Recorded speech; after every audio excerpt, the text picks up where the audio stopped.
नमस्कार, द मुक नायक में आप सभी का स्वागत है। मैं पूनम और इस वक्त मेरे साथ मेरे बगल में बैठी है निधि रतन। निधि कुछ दिन पहले की बात है, लगभग 2-3 दिन पहले की बात है। हिंदू कॉलेज के प्रोफेसर डॉक्टर रतन लाल को लेकर मामला पिछले कुछ दिनों से चल रहा था। उन्होंने एक पोस्ट किया था शिवलिंग को लेकर। उसके बाद लगातार उनका विरोध हो रहा था, सोशल मीडिया से लेकर कॉलेज तक बच्चों ने उनका विरोध किया था। उसी विरोध प्रदर्शन को कवर करने के लिए नेशनल दस्तक की सीनियर रिपोर्टर निधि रतन भी गई हुई थी। उनके उस रिपोर्टिंग के दौरान उनके साथ कुछ अभद्रता हुई थी। हम निधि से ही जानेंगे कि उस दिन क्या हुआ था। निधि, बहुत बहुत स्वागत है। मैम, सबसे पहले द मुक नायक का बहुत बहुत थैंक्स कि आपने इन मुद्दों को उठाने की कोशिश की और पूरा मसला किया था। मैं आपको डिटेल में बताऊंगी कि दिल्ली यूनिवर्सिटी के हिंदू कॉलेज के प्रोफेसर डॉक्टर रतन लाल कुछ कंट्रोवर्सी हो जाती है। उन्होंने एक पोस्ट लिखा था शिवलिंग को लेकर। उनके अगेंस्ट में कुछ संघी गुंडे या संघी विद्यार्थी बोल सकते हैं, वो आकर बोलते हैं कि रतन लाल का खतना होगा। रतन लाल के अगेंस्ट में इस तरीके की बयानबाजी होती है।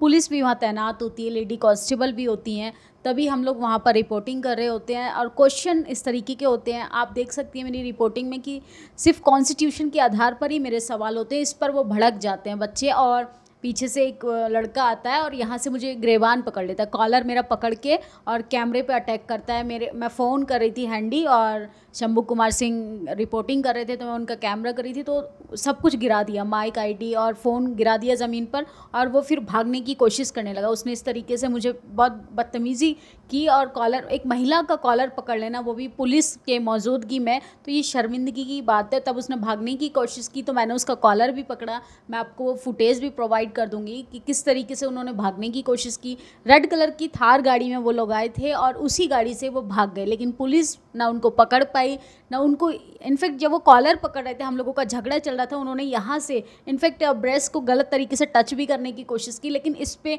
ना कांस्टेबल, महिला जो कांस्टेबल मौजूद थी, उन्होंने कोई संज्ञान नहीं लिया। तो इसका मतलब ये है कि, और वहाँ हिंदू कॉलेज की प्रिंसिपल का कहना था कि मीडिया को अलाउ नहीं है रिपोर्टिंग के दौरान, तो फिर इस तरीके के गुंडे कहाँ से मौजूद हो जाते हैं। तो ये सवाल सोचने वाला है, गंभीरता का विषय है कि इस तरीके की बदसलूकी करना महिला के तौर पे, पत्रकार के तौर पे, आप हमारे सवाल से सहमत हो सकते हैं, असहमत हो सकते हैं, लेकिन किसी के साथ मारपीट करना, किसी को टच करना, किसी को फिजिकल और मेंटली ट्रॉमा देना, ये सही नहीं हो रहा है देश में।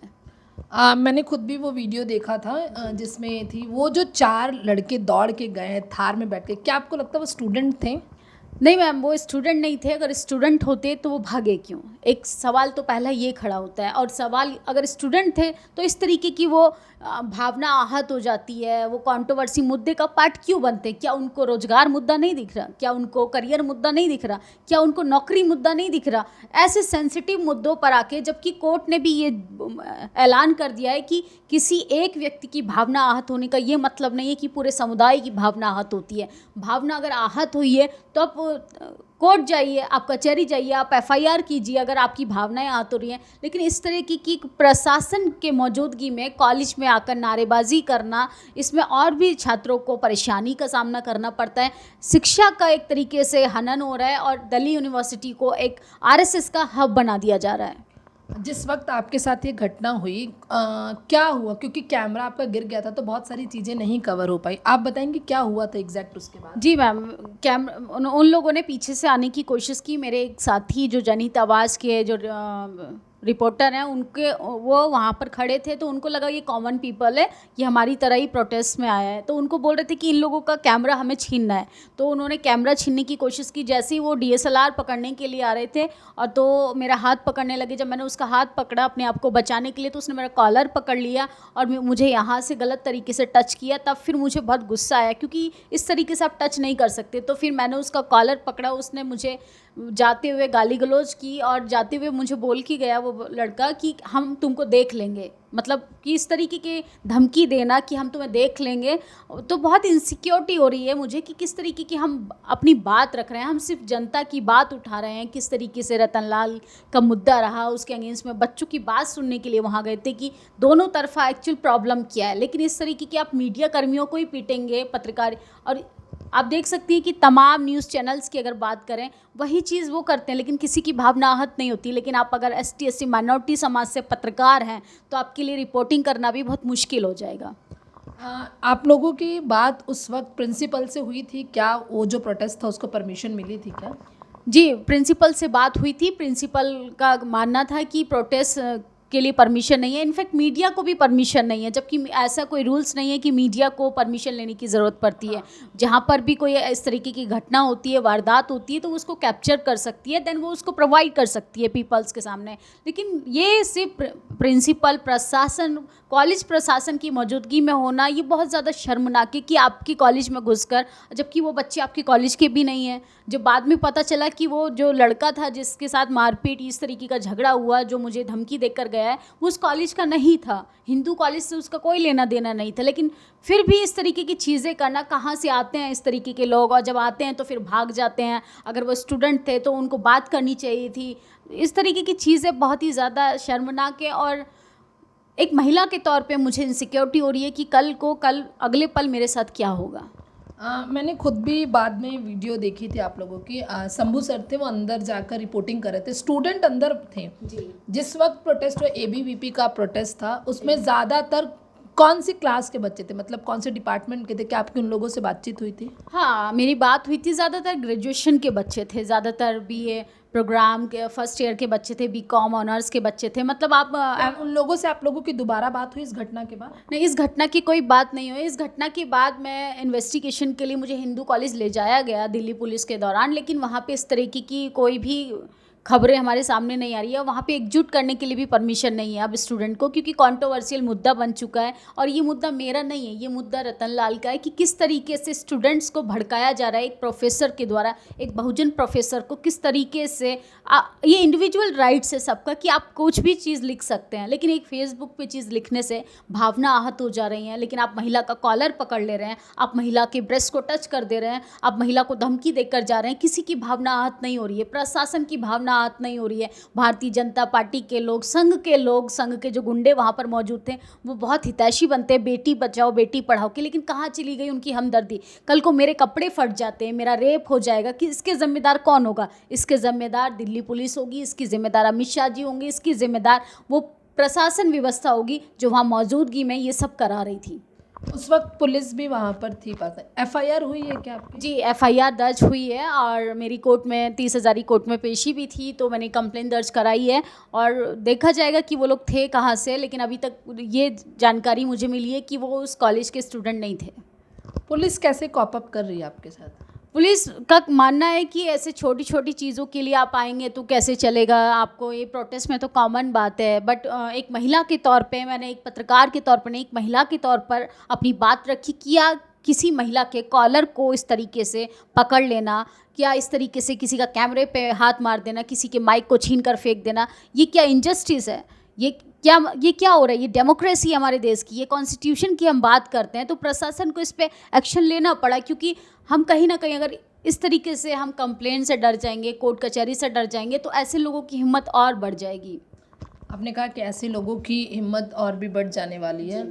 एक महिला पत्रकार हैं आप, क्या लगता है आपको कितना सेफ रह गया है महिलाओं के लिए पत्रकारिता करना ग्राउंड में, जब ऐसा माहौल है, लोग बटे हुए हैं, फेसबुक आईडी से, आपके ट्विटर हैंडल से आपको जज करने लग जाते हैं? जी, ये मुझे पहले से मेंटल प्रेशर थोड़ा दिया गया था प्रशासन के दौरान, कि अगर तुम मेंटल प्रिपेयर हो कि तुमको पता है ये तुम क्या करने जा रही हो, कंप्लेन अगर करा रही हो तो तुम्हारे फ़ोटोज़ का मिसयूज़ किया जाएगा।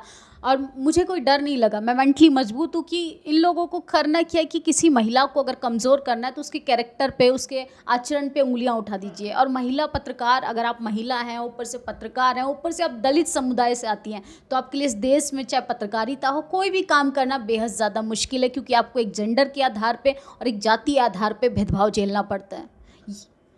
हाँ, आजकल जैसा माहौल है कि कई जगहों पर से पत्रकारों को इंडिविजुअल नहीं देखा जा रहा, उनके चैनल के थ्रू से, उस चश्मे से देखा जा रहा। भले आप टीवी जर्नलिस्ट की बात कर लें या फिर आप यूट्यूब के जितने चैनल से, जितने भी चैनल से, बहुजन मीडिया हो गया, अल्टरनेटिव मीडिया हो गया, मेन स्ट्रीम मीडिया हो गया, उनमें कहीं भी पत्रकार की अपनी पहचान नहीं, उनके चैनल्स के थ्रू उनको जाना जा रहा, और बाद में वैसी ही अभद्रता उनके साथ।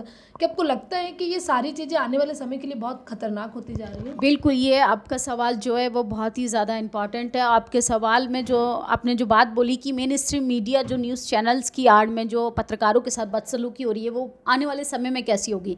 तो आने वाले समय में और भी ज़्यादा बदतर होने वाली है। अगर हमने डेमोक्रेसी को, कॉन्स्टिट्यूशन को, अगर इन सब चीज़ों को लोगों तक नहीं पहुंचाया, लोग जागरूक नहीं हुए, पत्रकार बनकर हम सवाल उठा सकते, सवाल लोगों तक पहुंचा सकते, लेकिन हमारे लिए तो जनता को आगे आना पड़ेगा ना। सिर्फ एक निधि रतन की बात नहीं है, आपने देखा होगा पिछले कुछ दिनों में मीना कोटवाल जो दमुख नायक की, उन्होंने मनुस्मृति जलाने के लिए कैसे हिंदू परिषद के लोग उनकी जान के पीछे पड़ गए थे। तो इन लोगों को ये हजम नहीं होता कि आप इंडिविजुअल तरीके से आप कैसे बात कर सकते हैं। आपको आंका जाएगा तो चैनल के आधार पे, आप आज तक के हैं तो आज तक का गुणगान करेंगे, क्योंकि जो मेन स्ट्रीम मीडिया कर रही है उसका खामियाजा सोशल मीडिया के पत्रकारों को झेलना पड़ रहा है, भले ही वो अपने कितना भी संवैधानिक तरीके से बात कर रहे हो। आप सीनियर रिपोर्टर हैं नेशनल दस्तक में, और बाकी काम भी, मैनेजिंग भी आप देखती हैं। कितने मुश्किल होती जा रही है अल्टरनेटिव मीडिया और बहुजन मीडिया को काम करना? मैम बहुत मुश्किल, क्या बताएं कि मुश्किलें ही मुश्किलें होती जा रही हैं। तमाम तरीके के चैलेंजेस है, कम सोर्स में हमें काम करना पड़ता है। इनफैक्ट आप दमुख नायक की खुद रिपोर्टर हैं, आपको ये सवाल तो आप खुद से भी एक बार पूछ के देख सकते हैं कि हम कैसे कैसे। मैं सोशल एस्पेक्ट के हिसाब से बात करें कि सोशली हम आप कितनी परेशानी फेस करनी पड़ रही है? परेशानी मेंटली और फिजिकली दोनों तरीके से हमें चैलेंजेस फेस करने पड़ते हैं, क्योंकि और आपको जान की भी धमकियां मिलती हैं, आपके उसके बावजूद भी आपको जस्टिस की बात करनी है, आपको लोगों को जागरूक करना है, क्योंकि अब लोगों से जो कमिटमेंट किया है, जो खुद से किया है कि हमें इस सत्ता के खिलाफ लड़ना है, तानाशाह सरकार के खिलाफ लड़ना है, तो चैलेंजेस जो हैं वो अब कबूल है, वो चाहे किसी भी रूप में हो। अगर कल को मेरी जान भी जाती है अब उसकी भी परवाह नहीं है। आपको जान से मारने की धमकी मिली है क्या? जी हाँ, वो जाते हुए मुझे बोल कर गए हैं कि तुमको देख लेंगे, तुमको हम छोड़ेंगे नहीं, इस तरीके की चीज़ें। प्रशासन वहाँ खड़ा है और लोग जाते हुए 3 लड़के थार में भागते हुए बोल कर गए हैं कि तुमको देख लेंगे। अगर कल मेरे साथ, मुझे सीरियसली इनसिक्योरिटी हो रही है, क्योंकि आप जब काम करते करते मरते हैं तो उसकी बात अलग होती है, लेकिन आप इस तरीके के धार्मिक चक्करों में फंस जाते हैं और आप जब आपकी कोई गलती नहीं होती है, लोग आपको टारगेट करने लगते हैं, तो आपको अगले पल पता नहीं आपके साथ क्या होगा, तो आप अंदाज़ा नहीं लगा सकते हैं।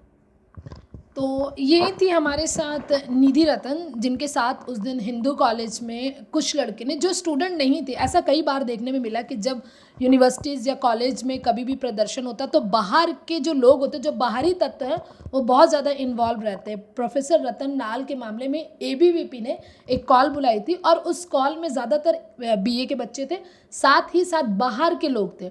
जिन लोगों ने निधि पर अटैक किया था वो बाहर के लोग थे। जैसे वो बता रही थी कि जब मैंने एफआईआर दर्ज कराई, कोर्ट में गई, तो पता चला कि वो लोग बाहर के थे। तो ऐसी कई वारदातें होती रहती थी। निधि ने अपनी पूरी आपबीती हमें बताई कि उनके साथ क्या हुआ था, कितनी असुरक्षा है हम लोगों के लिए बाहर जाने में, एक महिला पत्रकार के लिए, प्लस एक दलित पत्रकार होने के नाते उनको किन किन चीज़ों का सामना करना पड़ता है। दिल्ली से दमुख नायक के लिए मैं पूनम मसीह।